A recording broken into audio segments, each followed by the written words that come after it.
Daenerys Targaryen stood upon the windswept courtyard of Castle Black, a slim figure clad in the thick black cloak of the Night's Watch.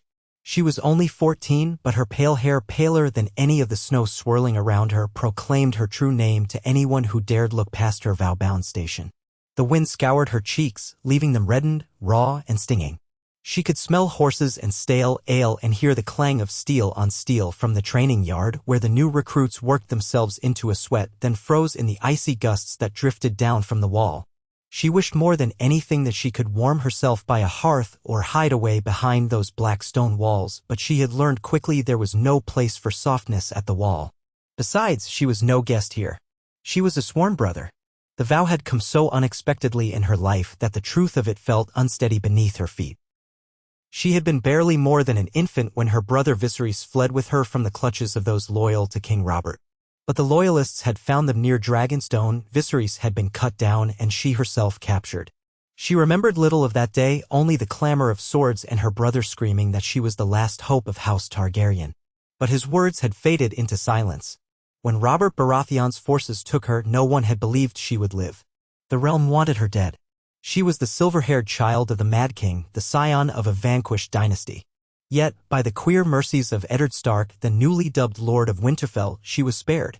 She had not known it then, but Ned Stark had brokered a compromise with King Robert.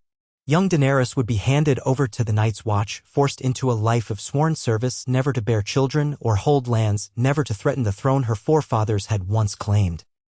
And so it was that Daenerys Targaryen had been raised among black brothers in a frozen fortress perched on the edge of the world.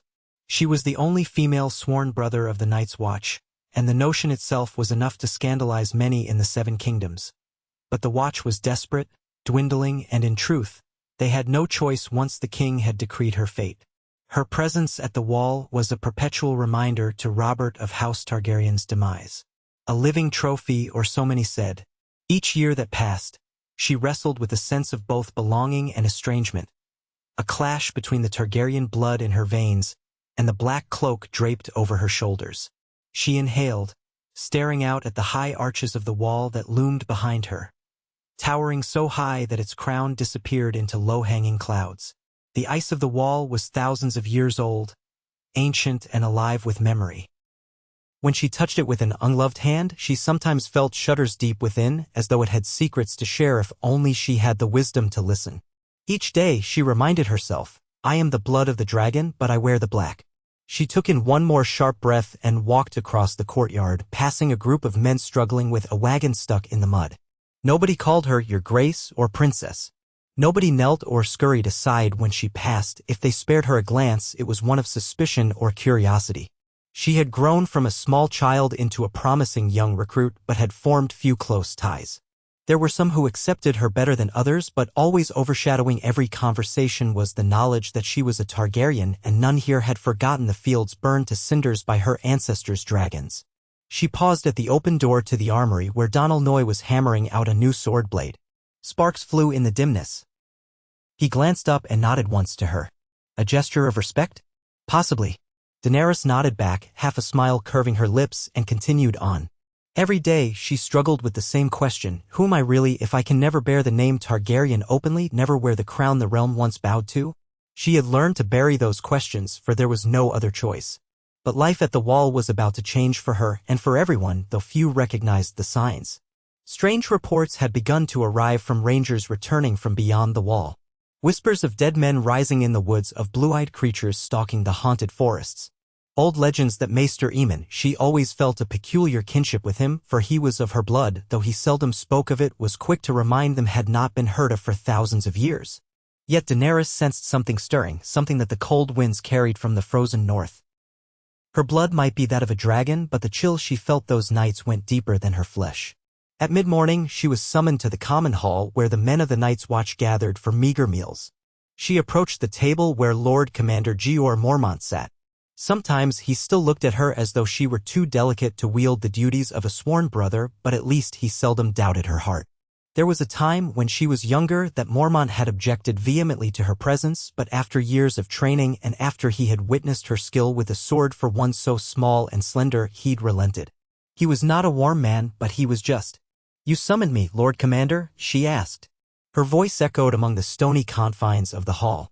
Most of the day's chores had drawn the brothers outside, so only a few men lingered, finishing off stale bread and watery ale. Mormont looked up.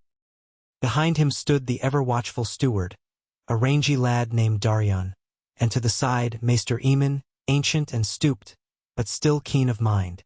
The light filtering in from the high windows illuminated Daenerys's white-gold hair. Mormont glanced away, grimacing slightly. I did, he said, gesturing for her to sit on the bench across from him. She complied, folding her hands upon the scarred wood. There's business that requires an escort beyond the wall, Mormont said. 2 rangers have gone missing. We suspect wildlings or worse. I'm sending Benjen Stark to investigate. You will join him. Her heart fluttered.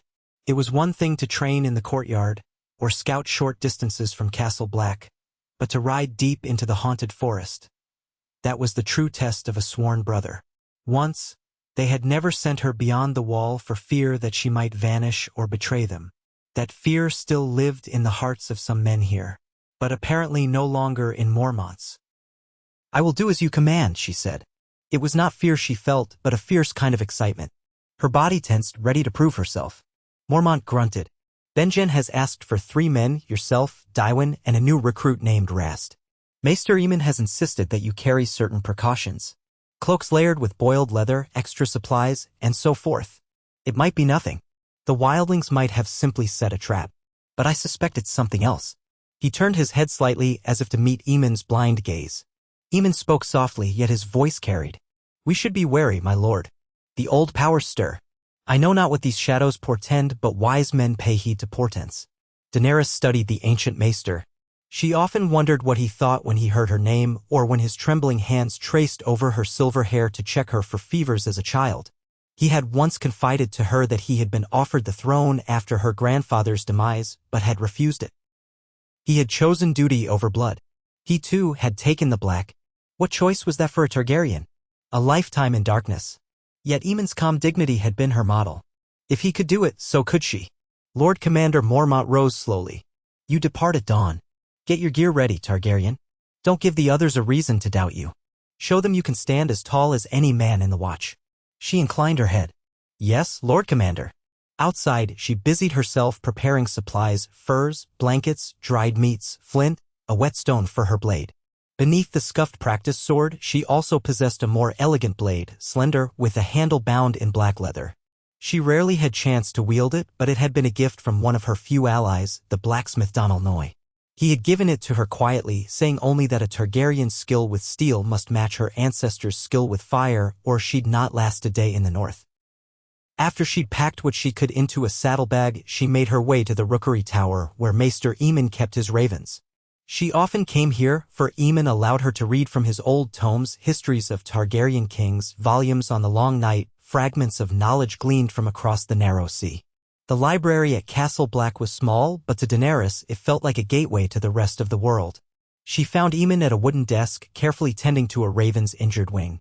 The small black bird looked at her with bright eyes. Aemon did not turn when she entered, but he knew it was her. Come closer, child, he said gently. I would speak with you.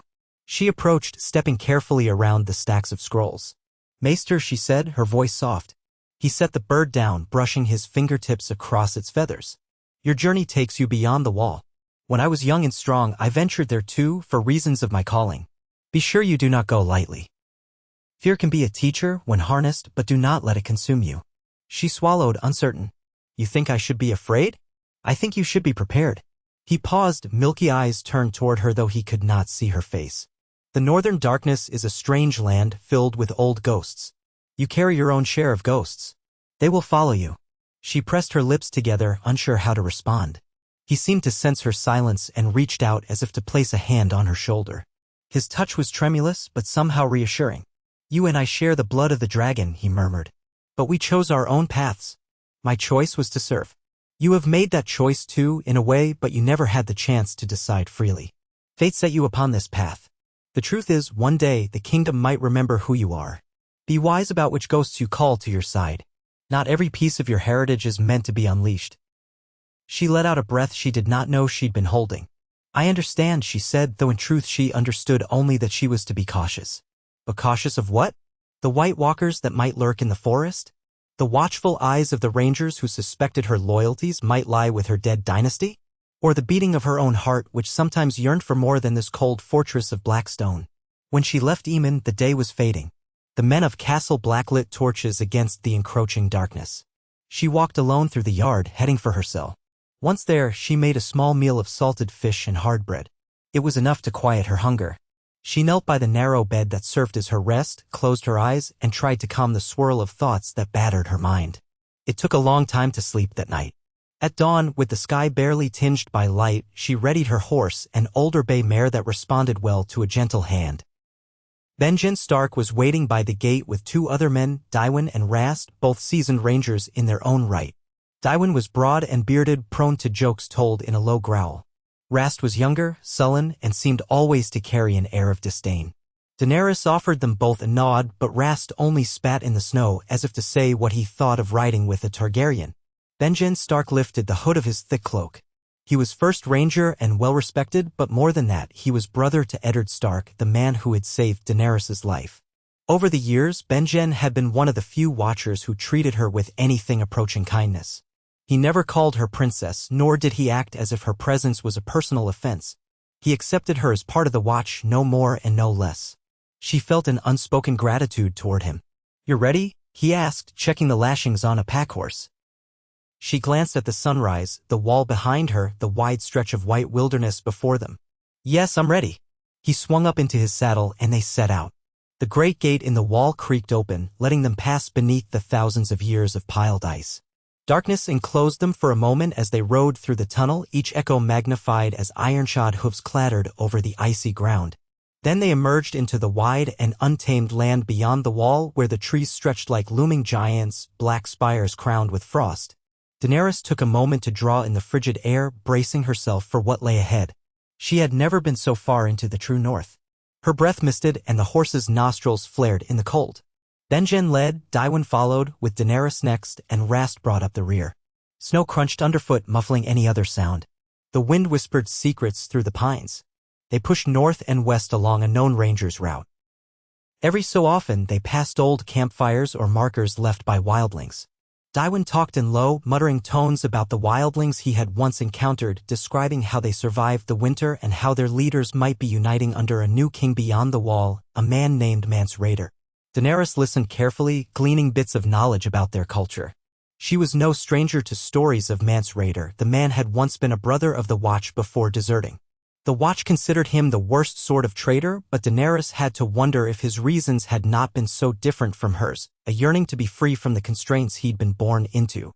She shook her head. That was dangerous thinking. She was sworn to the Night's Watch, an oath she did not break lightly. They camped that night beneath a rocky outcrop that offered minimal shelter from the wind. The men took turns gathering firewood. Rast skulked away, grumbling about being forced to share the watch with a silver-haired whelp. Daenerys said nothing. She was accustomed to such talk. She merely tightened the straps on her sleeping roll and tried to eat enough to keep warm. Benjen knelt by the small fire they'd coaxed out of the damp wood. He glanced at Daenerys. "Do you remember Eddard Stark?" She fidgeted with a piece of hard biscuit. "Not well, my lord. Only shadows of him. He would come to visit Castle Black occasionally, but always left too soon." Benjen's gaze flicked to the flames. "Ned always said the cost of war is too high, especially for the children who grow up in its shadow. You were but a babe when... well, you know." He paused, considering. "He never spoke ill of you. He told Robert it was best to spare you. Perhaps he saw you as a child of winter, with no land left to claim but the north. Or maybe it was simply mercy that spurred him." She nodded, uncertain how to respond. The name Robert conjured up so many conflicting images in her mind. The usurper, the man who had cost her father his throne, the man who had ordered the execution of her family. Yet he had let her live under the promise she would vanish into the Watch forever. She supposed that was better than the alternative. "You've trained hard," Benjen said, gazing across the campfire. "Now you have your chance to prove to the Watch what you're made of, Daenerys Targaryen. But let me warn you, if the missing rangers are truly gone, it's no game. You keep your sword at hand, your wits about you, and remember you are no longer in the safety of Castle Black. She bowed her head slightly. I will remember. He stood then, leaving her to her thoughts. The fire crackled, swirling sparks skyward. Daenerys watched them dance among the darkness, and wondered if that was what dragonfire might look like, if she ever had the power to summon it. Sometimes she dreamed of dragons, fleeting glimpses of scaled wings in the distance, of roaring flames lighting up a sky.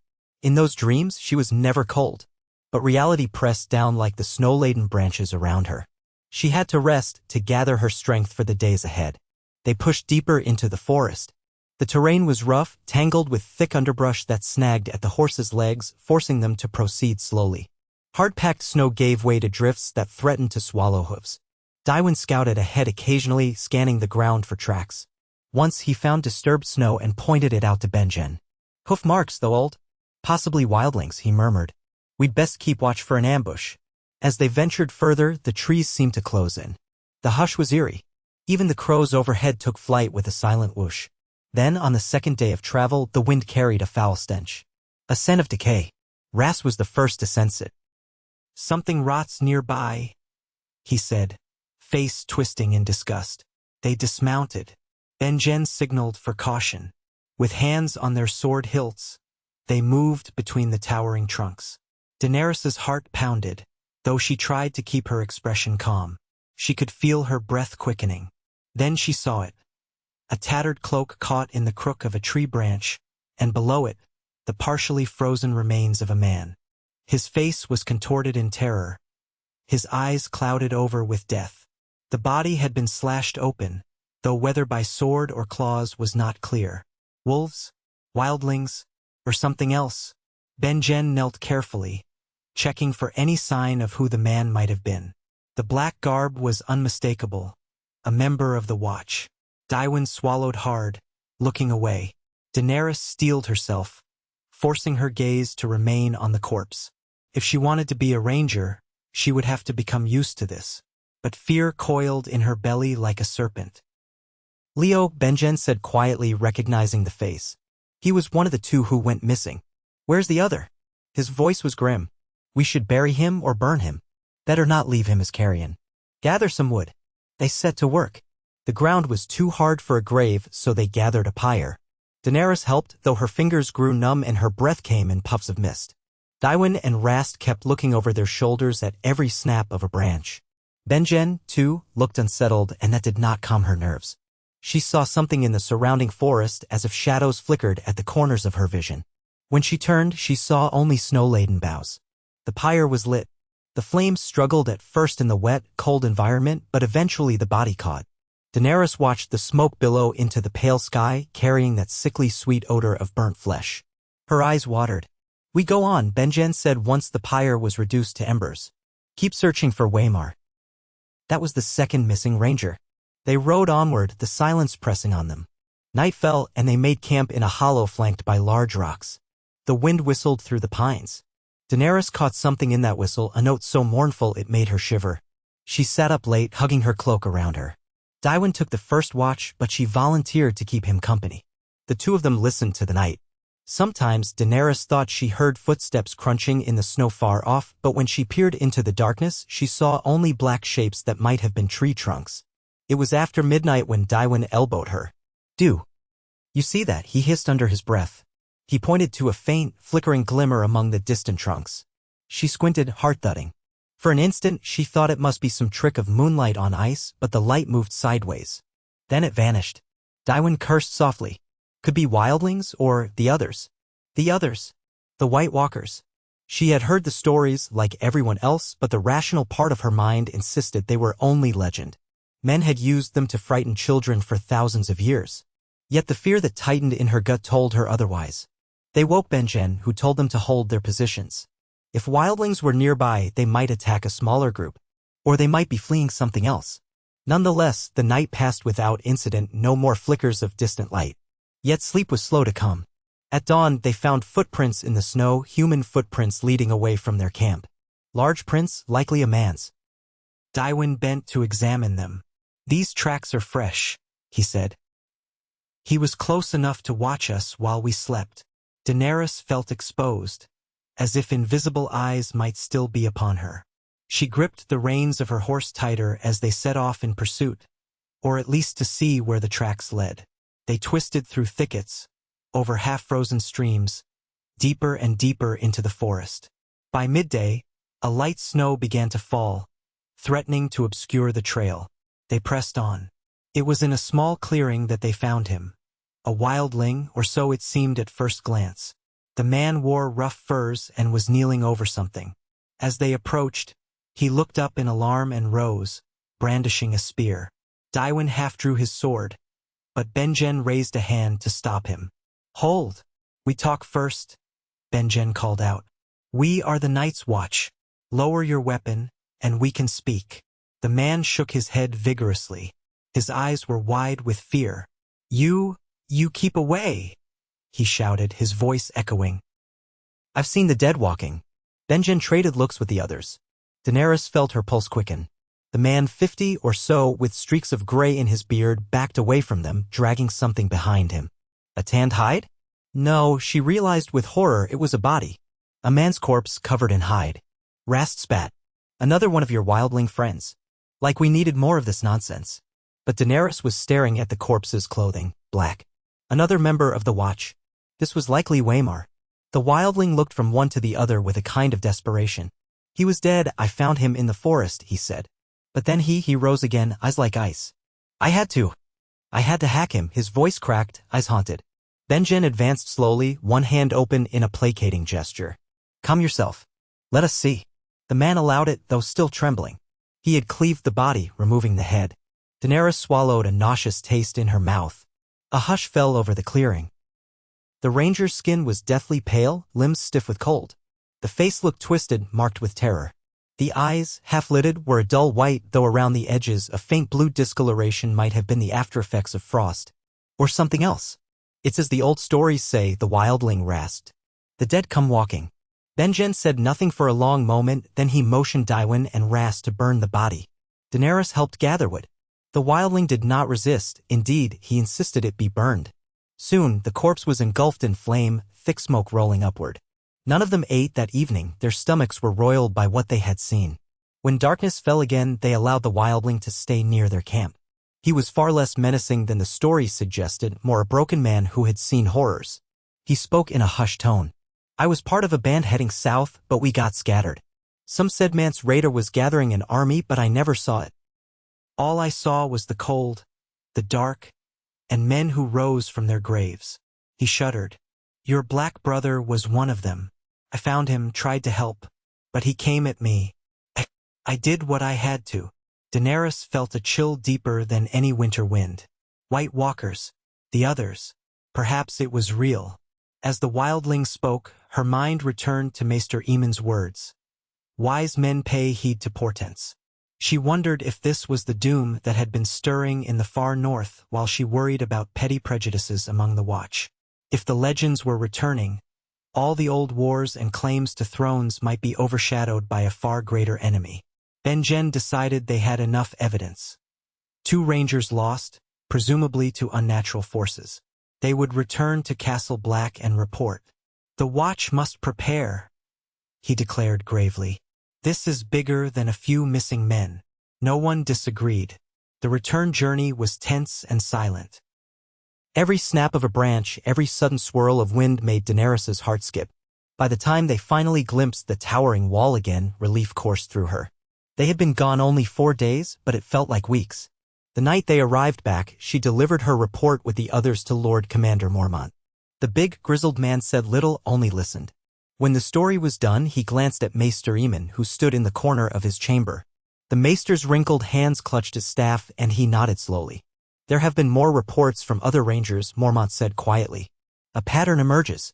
And you, Targaryen, have had your baptism by fire or by ice." He eyed Daenerys. "If it's true that the White Walkers are stirring, we'll need every sword we can muster. The realm may dismiss us as trifling, but the Night's Watch alone stands between these creatures and the rest of the 7 kingdoms." She felt a kind of solemn pride, but also a dark foreboding. Could it be that her destiny, stripped from her birthright, was to stand in the path of a threat far older than any throne's claim? She thought of the scornful words of Rast, the suspicious glances of the other brothers. How many of them would accept a Targaryen at their side when the fight for the living began in earnest? Yet she was determined to do her duty. Let them doubt her if they wished. She would show them her worth. In the weeks that followed, her name on the training yard was on the lips of more men than ever. Some grudgingly admitted that Daenerys Targaryen had proven herself on the mission, though others refused to acknowledge her at all. She was just as content to avoid the gossip. She spent most of her days in rigorous training with a sword, or practicing archery, or accompanying Benjen on short scouting rides. She learned from Dywin how to track game in the wild, how to spot a hidden path among the snowdrifts, how to stay alive in a blizzard. Each night, she fell into a heavy sleep only to dream of shadows with blue eyes. Those dreams changed one evening. In them, she saw a vision of herself standing atop the wall, looking south over the Seven Kingdoms. A monstrous army of ice advanced from the north, and she felt helpless. Then the sky tore open in flame, and a dragon's roar echoed across the world. She looked up, saw wings blotting out the moonlight. When she woke, she was trembling, a strange heat coursing through her. She tried to dismiss it as the trifling illusions of a dream. Yet it haunted her all the same. Then came the news that would change everything at Castle Black. King Robert Baratheon was dead. The ravens brought the tidings carried from King's Landing.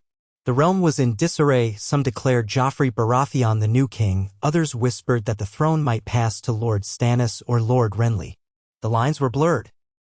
Daenerys read the parchment that Mormont allowed her to see, heart-thudding at each line. The man who had sentenced her to the Night's Watch was gone.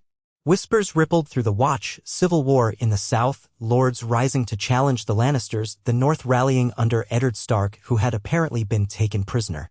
Some spoke of Robb Stark, Ned's eldest son, marching south with a northern host. The Night's Watch, however, was sworn to take no part in the battles of the realm. They were separate, had to remain neutral. Yet the men muttered among themselves, if the realm was at war, who would come to their aid if the others truly came? The tension grew with each passing day as new ravens arrived. Rumor said that Ned Stark had been executed. Another rumor claimed that he had been spared. Another that Joffrey was not truly Robert's son. Daenerys tried to focus on her duties, but she could not escape the undercurrent of turmoil. Every time she passed Maester Aemon's tower, she saw him hunched over letters, sending raven after raven, eyes filled with sorrow and caution. It was during that time that a peculiar visitor arrived. A black-robed messenger from Winterfell, traveling under the greatest secrecy. Daenerys only knew of his arrival because she happened to be returning from the courtyard at the same moment he was admitted through the gates. The man's face was hidden under a hood. His words hushed as he spoke to the guards. He was quickly ushered into Mormont's solar. That evening, the Lord Commander summoned Daenerys. She entered his chamber to find him pacing heavily across the floor, the messenger standing in the shadows. A single torch flickered on the wall. Targaryen, Mormont began, clearing his throat. I have unusual news. This messenger comes from Winterfell with a request. He paused. It seems that Robb Stark, Lord of Winterfell now, is rallying the north and calls upon every loyal man. He has not asked the Watch to break its vows, no? But he has requested something quite specific, that you, Daenerys Targaryen, come to Winterfell. She blinked, unsettled. Me? She glanced at the hooded messenger, who pulled back the cowl, revealing a face lined with age and stress. The man spoke quietly. Lord Robb Stark has learned of certain developments regarding the rightful claims of the realm. There are those who say that the Targaryen line might find new supporters in the chaos. Rumor also says that the others stir in the north. Lord Stark is young, but he is not ignorant. He knows of your presence here and knows that your father was the Mad King. But he also knows that your life was spared by Eddard Stark's honor. He wonders if you would come to Winterfell if only to ensure that the north can remain strong against the threat of the White Walkers. He does not propose that you break your vows. He only wishes to speak with you. Daenerys felt her blood grow hot, confusion swirling. She looked to Mormont, trying to read his expression. What do you want me to do, Lord Commander? She asked. She was sworn, bound to the Watch, and to leave her post was no small matter. Mormont ran a hand through his grizzled beard. The Night's Watch is neutral. We cannot join Robb Stark's cause, or any cause. But we also cannot ignore the possibility that an alliance with the North might help us if the threat beyond the wall grows. Perhaps you, Targaryen, can serve as an envoy of sorts. You are no lord, but you bear a name that once commanded fear and respect. And you have a history with the Starks, a history of mercy." He paused, resting a hand on the hilt of his sword. "If we allow it, you could go to Winterfell and speak on our behalf. I do not relish the idea, but circumstances are dire. We need allies, or at least understanding, from the great houses of the realm. The Lannisters are more likely to scorn us. The Tyrells are far to the south. But the North has always had the closest bond to the Watch. If they are forming their own kingdom in rebellion, we cannot let them ignore the storm brewing in the true North." Daenerys inhaled sharply. "Do I have a choice?" A wry smile tugged at Mormont's lips. "A choice? Perhaps not entirely. I am commanding you to go, though I suspect there's a part of you that might want to see what lies beyond the wall. Do not forget, you remain a sworn sister to the Night's Watch. This is no flight from duty. This is duty." The messenger stepped forward, bowing slightly. "We leave at first light, if that pleases you. Lord Robb Stark is eager to secure the safety of his people and might glean something from your perspective." A swirl of emotions collided in Daenerys's chest. She wondered what it would be like to stand in Winterfell's great hall, to see the seat of the house that had spared her life. Would they treat her as an honored guest or an enemy? She also thought of the White Walkers and their threat. Perhaps she could help open the Starks' eyes to the danger in the north. So it was decided. By dawn, she was mounted on a horse alongside the messenger, a small retinue of Watch brothers traveling with them as far as the Wolfswood. Benjen Stark gave her a short nod and encouragement unspoken. She felt a pang of sorrow leaving Castle Black. It had been her only home these 14 years. She had grown from child to woman within its dark walls. She had worn the black. She had learned to fight to endure. Now she rode south. The land gradually began to change. The air was still cold, but the snow was less deep, the wind less biting. They traveled for days through the expanses of the north. She saw deep pine forests, frozen lakes, and occasionally small villages where people looked on with mild fear or curiosity at the sight of the black-cloaked Watch members. The messenger seldom spoke. Daenerys was quiet as well, lost in thought. They parted ways with the Night's Watch escort after crossing the last river. Only the messenger and Daenerys continued on toward Winterfell, riding along the King's Road, which was in poor condition thanks to the chaos of war. Winterfell came into view one evening as the sun dipped low, squat granite walls rising from the snow, tall towers of gray stone. Smoke drifted from multiple chimneys, for Winterfell had its hot springs that kept the halls warm, a fact Daenerys had heard rumored among the Black brothers. At the gates, a guard halted them. The messenger produced a sealed letter from Robb Stark. The guard eyed Daenerys's pale hair under her hood, his expression a mix of awe and suspicion, but he allowed them in. They were led across the courtyard. Daenerys glanced around, noticing the warmth that radiated from the water pools and the windows lit by firelight. She felt strangely out of place, wearing the black cloak and carrying a sword as if she were a man of the Watch. Within the keep, the steward escorted them to a small chamber to wait while Lord Stark was informed. She had removed her gloves, rubbing some warmth into her fingers. When the chamber door opened, Robb Stark entered. He was young, only a few years older than herself, with a head of thick auburn hair and stern gray eyes that revealed the burden he carried. He was accompanied by a large gray direwolf that padded at his side, silent and watchful. "Lord Stark," Daenerys said, dipping her head. In the Watch, she was taught to call no man lord, but here she deferred to courtesy.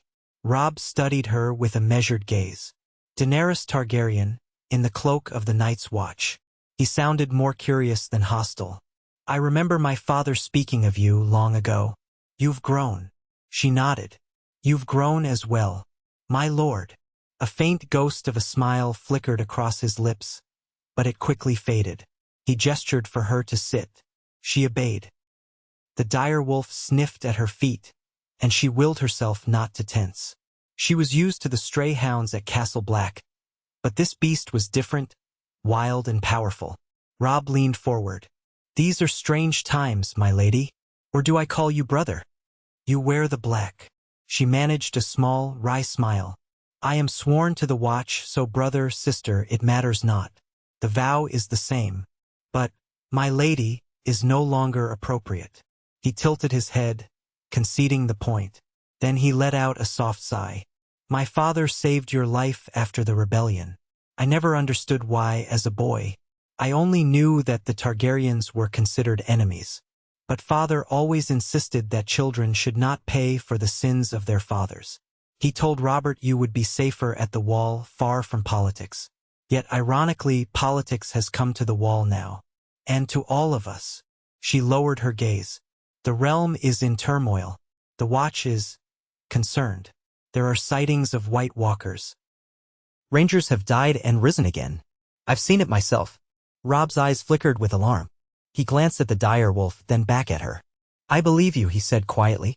I've heard stories from my father and from my uncle Benjen. Winter is coming, that was always our words, but I never realized how literal it might be. He paused as if considering his next words carefully. I need your help. I do not mean to drag the Night's Watch into this war. I know your vows. But the North is threatened from the south, by the Lannisters and by uncertain lords who might betray us. We also face the threat from beyond the wall. If we stand alone, how can we protect our people against both these threats? The Night's Watch is essential if the others truly march. But if we lose Winterfell, the North will be left vulnerable. We need unity. Daenerys studied him. She saw a young man trying to fill his father's shoes, carrying the weight of an entire region's hopes. What would you have me do, my lord? Rob leaned forward, clasping his hands. I want to open a line of communication between the Watch and the North's new leadership. If I become king in the North, as some lords are calling me, I want the Watch to know I support its cause. You have seen the threat beyond the wall. You know it's real. If the time comes that the dead pour south, I will send men, I will send steel, I will do whatever it takes to hold the line. But I ask one thing in return, that the Watch remain vigilant not only for the others but for any attempts by our enemies to strike at us from the north. If the Lannisters or their allies try to circumvent the neck by going north of the wall, we must be warned. She considered it. I can only speak for the Watch insofar as Lord Commander Mormont allows me. He sent me to hear you, to gauge your intentions. I believe he would be open to an alliance based on mutual defense, if nothing else. Rob nodded slowly. Then we have the beginning of an understanding. I also wish to talk about you, Daenerys. You're bound to the Watch, but you are the last living child of the Mad King. There may be those in the south who seek to place a Targaryen back on the Iron Throne. She stiffened at once. The notion was foreign to her, as though speaking of a life she had never known. That is not my concern. My life is the wall now. I have no desire to claim any throne. All I want is for the realm to be safe from what is coming. He watched her intently, perhaps trying to discern if she was lying. Then he nodded, seeming satisfied. I hope that is true for the realm's sake. Too many fights have been waged over claims of birthright. If we face an invasion of the dead, all such claims are worthless. There will be no throne, no kingdom, only ice and death. His direwolf settled down on the stone floor, resting its massive head on its paws. Daenerys felt a flicker of pity for Robb Stark, forced to weigh the fate of a kingdom on his shoulders. She wondered if her father, the Mad King, had ever carried such burdens with grace, or if madness had always lurked in his blood. Over the course of the next few days, she remained in Winterfell as Robb convened with his bannermen. Some glared at her with open distrust when they learned who she was. Others eyed her curious. Why? She kept mostly to herself, trying not to draw attention, but she could not avoid the stares of men who whispered, "She's a Targaryen, a dragon's pawn," under their breaths. Yet no one tried to harm her. She was here under Stark's protection. She spent some time exploring Winterfell's godwood, marveling at the ancient heart tree with its solemn carved face. She had heard the Black Brothers speak of such trees. In the quiet of that sacred grove, she felt a sense of calm. A hush that reminded her of the deep places beyond the wall, but warmer, somehow. She knelt by the small hot pool, letting the steam brush over her face. That was where Robb found her on the third morning, accompanied by his dire wolf again. He walked softly across the moss, not wishing to disturb her. When she rose, he said, "My mother would like to speak with you if you're willing." "Your mother, Lady Catelyn," Daenerys said, recalling bits of the southern customs. She was not sure how Lady Catelyn Stark regarded her, the last Targaryen. Possibly with hate or fear. She nodded. "I'll speak with her." They went to the solar where Lady Catelyn waited. She was a tall woman, hair auburn like her son's, with lines of worry etched into her face. Daenerys bowed slightly upon entering. Lady Catelyn's eyes flicked over her black cloak, her silver hair. "You are younger than I expected," Lady Catelyn said in a measured tone. Daenerys felt self-conscious. "My lady, I came here at Lord Robb's request, to speak of the threat beyond the wall." Catelyn pursed her lips. "Yes. My son believes you can help us unite the North and prepare for this threat. I do not question his judgment, but I must admit it's strange for me to see a Targaryen in Winterfell. Strange indeed. The last time your family was here, things ended badly. Daenerys dipped her head. I know. I can't change the past. I only offer my sword and my knowledge. Your husband was the one who saved my life. I owe the Starks a debt I can never fully repay. Perhaps I can do some good now. Catelyn studied her face, searching for any hint of treachery. Then we will trust you. But beware, you will be tested by my lord's bannermen, by others in the north who do not share Robb's sense of justice. Tread carefully. Daenerys exhaled quietly. I understand. She took her leave, returning to the courtyard, where men were training. Swords rang, clashing in the crisp morning air. She found the dwarfed blacksmith's apprentice. He gave her a polite nod. She considered practicing with them, but decided instead to watch. A part of her yearned to test her skill, to show these northern warriors that she was no feeble lady. Another part of her remembered that it was wise to keep certain talents hidden. So she leaned against a pillar, quietly observing. A day later, Robb Stark called for a gathering in the Great Hall, inviting all his bannermen. Daenerys was given a place near the dais, though not at the high table. She was still a sworn brother of the Night's Watch, and a Targaryen at that, but Robb made a point of acknowledging her presence. As the men assembled, a hush fell. Robb stood, his dire wolf by his side, and announced that he was to march south to rescue his father, or avenge him, depending on the truth of the rumors. Many men cheered. I have not forgotten the North, Robb said. My mother will oversee Winterfell in my absence. I have also requested the goodwill of the Night's Watch, whose messenger stands with us. Daenerys of House Targaryen. He gestured to her, and heads turned, eyes boring into her. She fought the urge to shrink away. She brings word of a threat beyond the wall, of White Walkers and Whites. We will not scoff at such tales. We are Starks of Winterfell, and winter is coming. Let us keep our eyes north as well as south. If the time comes that the Watch calls for aid, we will answer. For now we ride south. There was a murmur among the men. Many of them turned curious or hostile stares upon Daenerys. But if Robb was determined to treat with her, few dared openly disagree. The assembly broke into smaller discussions. A short while later, she stood in a corner nursing a cup of ale when she felt a presence behind her. Turning, she found Theon Greyjoy, a ward of the Starks. He had a sly grin and dark hair, his eyes bright with mischief. You're the dragon girl, aren't you? He said, leaning casually against the wall. She frowned. I am a sworn brother of the Night's Watch. He smirked. I never heard of a female brother before. But these are strange days, I suppose. I've heard rumors, some say your father was mad, that your brother also was mad. Are you mad as well? She set her jaw. If I were, your words might have just cost you your head. He let out a short laugh. A sense of humor. That's good. Well, watch yourself, Targaryen. Men in these halls remember your father's cruelty. Don't give them cause to suspect you're cut from the same cloth. With that he sauntered off. Daenerys exhaled, tension coiling in her. As if men needed cause, she thought. She was all too aware that prejudice would haunt her no matter where she went. In King's Landing, they would call her traitor. Here, they called her the spawn of the Mad King. At Castle Black, she was the Targaryen ward. Would she ever simply be Daenerys? Would she ever be judged by her own deeds rather than by her father's? Robb Stark departed Winterfell with his host a few days later. Thousands of northern men marched south to meet the threat of the Lannisters. Winterfell was left quieter, though not entirely empty. Lady Catelyn, the younger Stark children, and a small garrison remained. Daenerys had no intention of lingering. She had learned what she needed. The North was willing to support the Watch in times of dire need, though they asked for vigilance in return. That was a small enough price to pay, though Daenerys had no illusions about how that might look in practice. She wrote a letter to Lord Commander Mormont detailing the agreement, then sought to secure travel back to Castle Black. Yet, as she prepared to depart, rumors reached Winterfell that war was raging in the Riverlands, that Robb Stark had taken the field and already begun to outmaneuver the Lannisters. Some suggested she remain in Winterfell for her own safety, as the roads might be infested with brigands or enemy patrols. But Daenerys was determined to return north. Her vow burned in her heart. The threat beyond the wall was real. She had only come south as an envoy. Now she must go back to her duty. She left Winterfell with a small escort. The same messenger who had fetched her, plus 3 men-at-arms who swore to guard her until she reached the relative safety of the Night's Watch roads. Their journey north proved difficult, autumn storms turned the paths muddy, and news of skirmishes made them wary of even approaching local villages. Once they came upon a band of armed men who demanded to know their loyalties. Daenerys's black cloak and vow signified neutrality, but the men eyed her suspiciously. One even recognized her Targaryen features and spat, "Dragon spawn." Fortunately, cooler heads prevailed and they let her pass unscathed. Every day the air grew colder.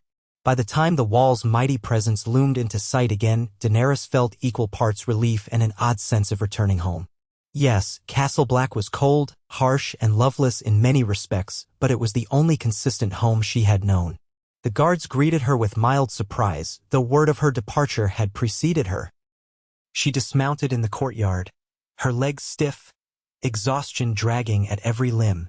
But she forced herself to remain upright and asked to see Lord Commander Mormont at once. She found him in his solar, reading by candlelight. His great raven perched above him, occasionally croaking nonsense words. Mormont set aside his parchment and regarded her. "You're back."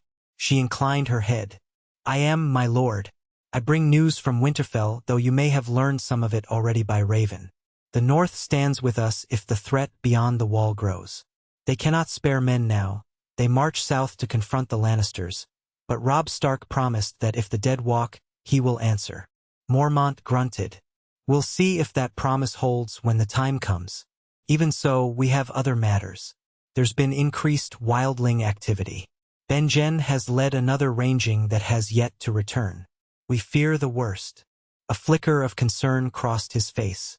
"We need every able fighter here." "You've missed your training sessions, Targaryen. Don't get soft on me." She bit back a tired laugh. "I wouldn't dare." He nodded, pushing a scrap of parchment toward her. "We've had more reports of whites, sightings of shambling corpses in the woods. Whether it's panic or truth I can't say, but I believe the worst. The White Walkers are real and we need to prepare. I want you to continue training with our rangers, lead a few short patrols to keep the wildlings from creeping too close. In the meantime, I'll do what I can to rally the Southern Lords. Perhaps with the realm in chaos, it's a fool's hope, but hope is all we have. The Watch stands alone, Targaryen. Remember that." Daenerys bowed. "Yes, Lord Commander." She took her leave, heading to the armory to return the borrowed travel gear. Donalnoy gave her a curt nod, asking how the South fared. She only answered, "Bloody." He gave a snort of agreement. Then she made her way to the common hall for a hot meal and some sleep. That night, she lay in her narrow bunk, listening to the howling wind. She felt an odd mixture of pride and unease. She had survived the journey south, had stood in Winterfell, had spoken with Robb Stark as an equal. Perhaps the realm truly was changing. And yet, the nightmares returned, showing her glimpses of icy hordes marching against a flaming sky. Sometimes she heard a roar like a dragon's call. She wondered if it was a memory of a past she had never known or some prophecy of a future she could not comprehend. Over the next weeks, life at Castle Black settled into a tense routine. Patrolling the wall, hunting for signs of wildlings, scavenging for enough food to feed the brothers through the looming winter. Daenerys hardened herself further. She trained until her muscles ached. She sparred with men twice her size, taking bruises and giving as good as she got. She learned to loose arrows in the frigid wind, adjusting for the sharp gusts. She forced herself to become what she needed to be, a warrior of the North rather than a princess of the South. Yet in the quiet times, she found herself standing atop the wall, staring out over the vast expanse of whiteness, thinking about the Targaryen name, about the dragons that once soared across these skies. She had no illusions that a dragon would come swooping in to save her. That was a child's fantasy. Still, she felt a stirring inside her, as if a spark of that old fire refused to die. Perhaps it gave her courage in the face of such darkness. She spoke often with Maester Aemon. He told her stories of her ancestors, not the grand conquests or the royal pageantry, but small tales of kindness or intelligence that gave her a more nuanced view of her lineage. Once he said, "We all wear chains in life, Daenerys. Some are forged of duty, others of legacy. The question is how we choose to bear them. You have chosen to place the good of the realm above your own birthright. In that, you show more wisdom than many Targaryens before you." She felt a blush of gratitude, though she wondered if that was truly wisdom or if she simply had no other choice. The months passed. Winter crept closer. Ravens brought conflicting accounts of the war in the south, Robb Stark was named king in the north by his bannermen, had won victories at River Run, had captured Jaime Lannister. But House Greyjoy was stirring and might betray the north. King's Landing was in the hands of the Lannisters. And in the east, rumors circulated about dragons hatching, though no one believed them. Daenerys overheard some of the men mocking the idea. Real dragons had not been seen for nearly a century. The possibility nagged at her, though. If there were truly dragons again, they might be her kin in a way. But that was a world away, and she had no real link to the Targaryens across the sea, if any existed. She focused on her vow, on the threat that might arrive at any moment. Lord Commander Mormont organized a great ranging, determined to find Benjen Stark and learn more about Mance Rayder's movements. Daenerys volunteered, but Mormont hesitated. "You're one of our best potential leaders here," he said. "If I take you and we both die, the Watch loses 2 valuable assets. I need you to remain at Castle Black, hold it, train the new recruits, keep watch on the wall. We cannot leave it undefended. If we fail, be ready." So she stayed behind.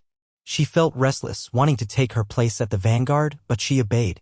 That was the nature of duty. She took on the role of training the newcomers, men and boys who arrived at the wall for all manner of reasons, thieves, rapists, bastards, each seeking or forced into the Black Cloak. Some resented being trained by a woman, let alone a Targaryen. She quickly demonstrated that she was no one to be trifled with. Her blade cut the air with fierce precision, her eyes full of quiet determination. They begrudgingly began to respect her. Fear and awe combined often suffice where simple courtesy fails.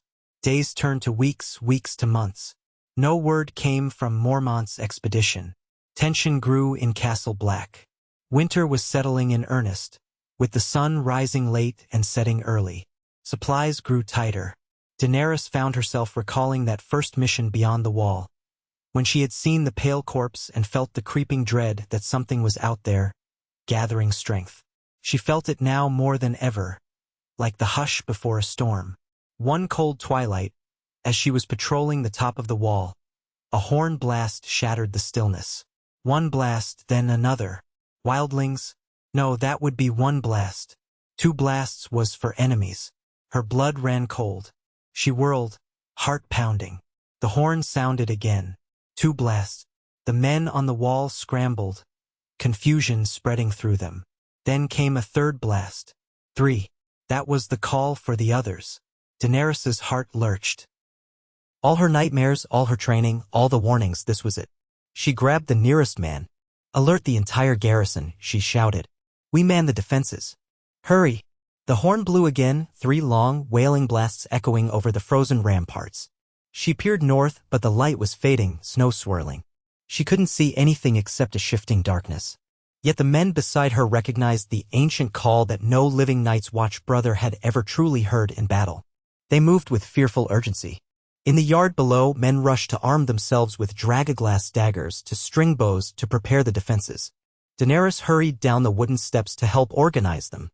Her heart thundered. This was no time for hesitation or doubt. She seized a black fur cloak, pinned it over her shoulders, and made sure her sword was at her belt. She ran from man to man, shouting commands. They lit torches, placed braziers along the walls. Flames flickered, but the cold wind threatened to snuff them out. She caught the arm of a steward. "Send a raven to Winterfell. Send one to Eastwatch and Shadow Tower as well. They needed reinforcements, or at least they needed to warn everyone." The steward nodded and sprinted off. Above them, the final rays of sunlight vanished. The bleak gloom of a winter's night enveloped the castle. The gate to the wall was slammed shut and barred. Archers lined the ramparts. Daenerys went up to join them, scanning the darkness with keen eyes. The air was eerily still as though holding its breath. The only sound was the crackle of torches and the faint whisper of shifting ice. She exhaled, seeing her breath form clouds. "Steady," she said to the men, her voice surprisingly firm. If they heard her fear, they did not show it. Then, far out in the darkness, she saw movement. White shapes impossibly pale against the snow. There was more than one. Eyes glowed with a cold blue light. A line of them. The others. She trembled, but forced herself to stand tall. They advanced without sound, gliding over the snow, their swords of ice reflecting the flickering lights from the wall. Arrows rained down, but the others moved aside with inhuman grace, or the arrows shattered on contact with their unnatural armor of ice. Then came the whites, shambling corpses of men, battered by time and frost, surging behind their masters. The men of the Watch gasped in horror. Daenerys felt her stomach twist. These were once living men, possibly even black brothers. Now they moved with cold purpose, eyes glowing with the same eerie blue. A shout rose from below, "Release the oil." They had some barrels of flammable pitch which they had planned to drop from the top of the wall. The men hurled them down, then loosed flaming arrows. With a whoosh, parts of the battlefield erupted in flame, sending shadows dancing grotesquely. Some whites burned, collapsing in heaps of ash, but the others themselves seemed largely unaffected, skirting around the flames, continuing their silent march. Daenerys's heart pounded. She recalled the old stories.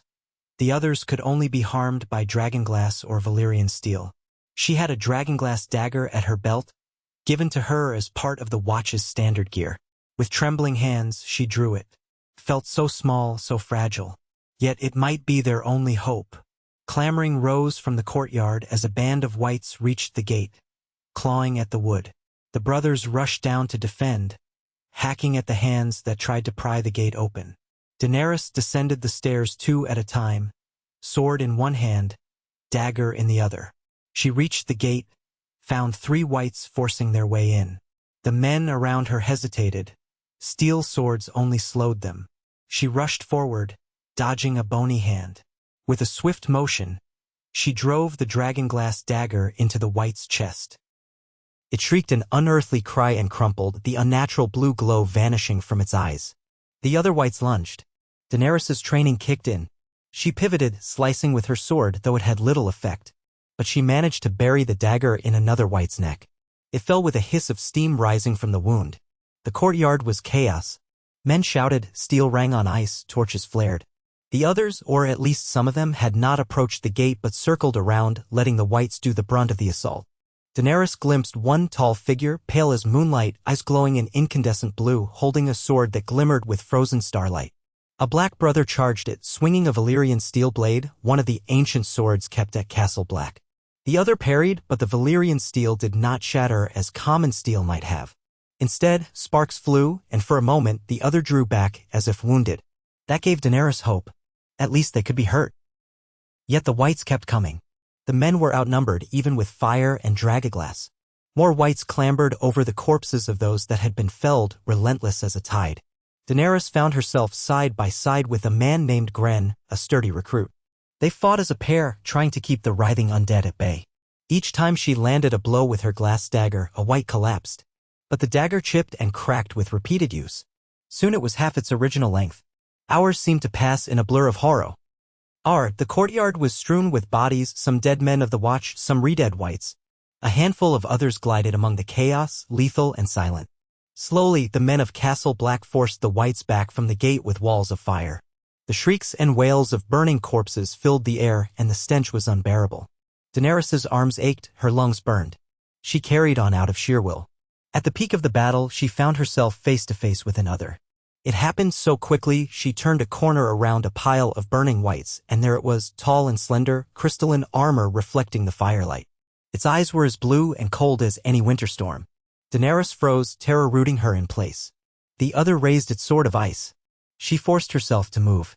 Her worn dragonglass dagger rose to meet it, but the other's speed was inhuman. It knocked her dagger aside, sending it clattering on the icy ground. She stumbled back, sword in her other hand. The creature advanced.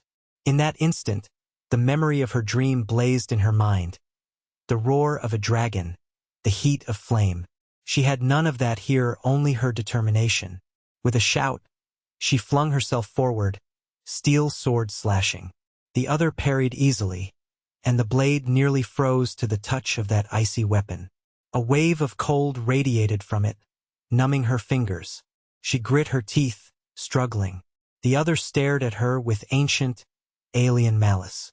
Then it pulled back for a killing strike. A shadow appeared at its side, one of the black brothers wielding a torch drenched in pitch. He thrust the flame at the other, forcing it to recoil. Daenerys seized the moment. She dove to the ground, snatched her battered dragonglass dagger in a trembling hand, and lunged upward. The other twisted away, but not before the tip of the dagger grazed its side. A noise like cracking ice tore through the air. The other staggered, then shattered into shards of frost. Daenerys collapsed to her knees, panting, staring at the place where it had been. Her savior, a young brother named Ed Tollett, helped her to her feet. The battle raged on around them, but the whites were beginning to falter without the direct guidance of the others. Some of them collapsed, lifeless again, while others stumbled blindly into the flames. Slowly, the attack ebbed. Dawn was breaking, a pale gray light creeping into the sky over the wall. The survivors of Castle Black rallied. Daenerys stood with them, exhausted, splattered with blackened blood and ash, her dagger chipped beyond repair. But they had held. The others withdrew, vanishing into the swirling snow as silently as they had come. When the sun rose fully, it shone upon a scene of devastation. Dead men and whites lay strewn in the courtyard and along the ramparts. Sections of the wall were scorched, the gates battered. Smoke hung in the air. Of the few hundred men who had remained to defend Castle Black, at least a quarter lay dead. Many others were wounded. Daenerys removed her helm, letting her sweat-soaked silver hair spill free. She gazed at the carnage, her heart heavy. But they had survived the first assault of the others in thousands of years. She looked up at the towering wall, its icy face reflecting the morning sun. She remembered her vow, the oath that had been forced upon her as a child. The vow she now wore with pride. That night had proven beyond any doubt that her duty was here, that she was part of something far greater than petty throne wars. The living had won a small victory, but the war for the dawn had only begun. Wiping blood and ice from her brow, Daenerys Targaryen stood amidst the ruin, her black cloak torn, her sword notched, yet her spirit unbroken. The watchers on the wall looked to her, some with awe, some with dread, all with a new sense of respect. She took a slow, trembling breath of that crisp northern air, letting it fill her lungs. The last living child of the Mad King had found her battle, not for a crown, not for revenge, but for the survival of humankind. And so long as she drew breath, she would fight, a dragon of the Night's Watch, sworn to stand against the coming night.